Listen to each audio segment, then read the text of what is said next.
এসো দেশ বদলায় পৃথিবী বদলায় প্রধান উপদেষ্টা প্রফেসর ইউনূসের বক্তব্যকে তারুণ্যের উৎসব 2025 এর মূল স্লোগান করেছে যুব ও ক্রীড়া মন্ত্রণালয়। আসছে 30 ডিসেম্বর বিপিএল এর মাধ্যমে শুরু হওয়া উৎসব শেষ হবে ফেব্রুয়ারিতে সাফ অনূর্ধ্ব-20 নারী চ্যাম্পিয়নশিপের ফাইনালের মধ্য দিয়ে। ক্রীড়া উপদেষ্টা জানান, আসন্ন বিপিএল এর আসরটি হবে তারুণ্যের উৎসবের অন্যতম অংশ। কাজী পাপ্পুর রিপোর্ট। বাংলাদেশ প্রিমিয়ার লিগের একাদশ আসরের পর্দা উঠতে যাচ্ছে আগামী 30 ডিসেম্বর। রোববার মাস্কট উন্মোচনের পাশাপাশি প্রদর্শিত হয় জুলাই আগস্ট বিপ্লবে শহীদদের সম্মানে নির্মিত প্রামাণ্যচিত্র জুলাই অনির্বাণও। যুব ও ক্রীড়া উপদেষ্টা আসিফ মাহমুদ সজীব ভুঁইয়া বলেন, রাষ্ট্র সংস্কারের একটি অংশ তরুণের এই উৎসব। যত মতভেদই থাকুক না কেন, খেলার ক্ষেত্রে আমরা ঐক্যবদ্ধ হয়ে যাই। জাতীয় ঐক্য বজায় রেখে দেশ পুনর্গঠন ও রাষ্ট্র সংস্কারে এগিয়ে যাওয়াই এই তারুণ্যের উৎসব 2025-এর অন্যতম উদ্দেশ্য।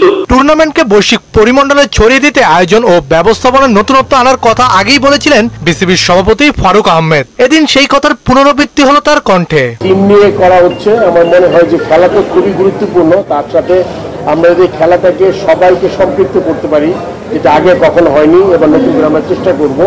আমার মনে হয় এটা খুবই ভালো একটা উদ্যোগ।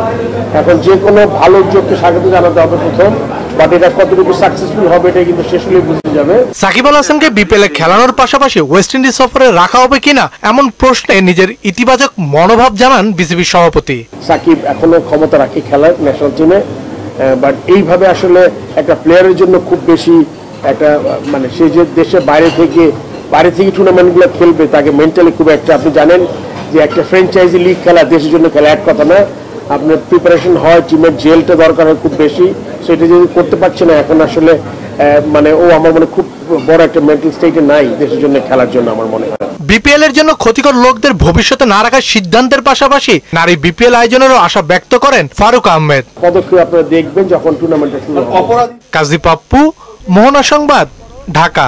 প্রোগ্রাম আছে।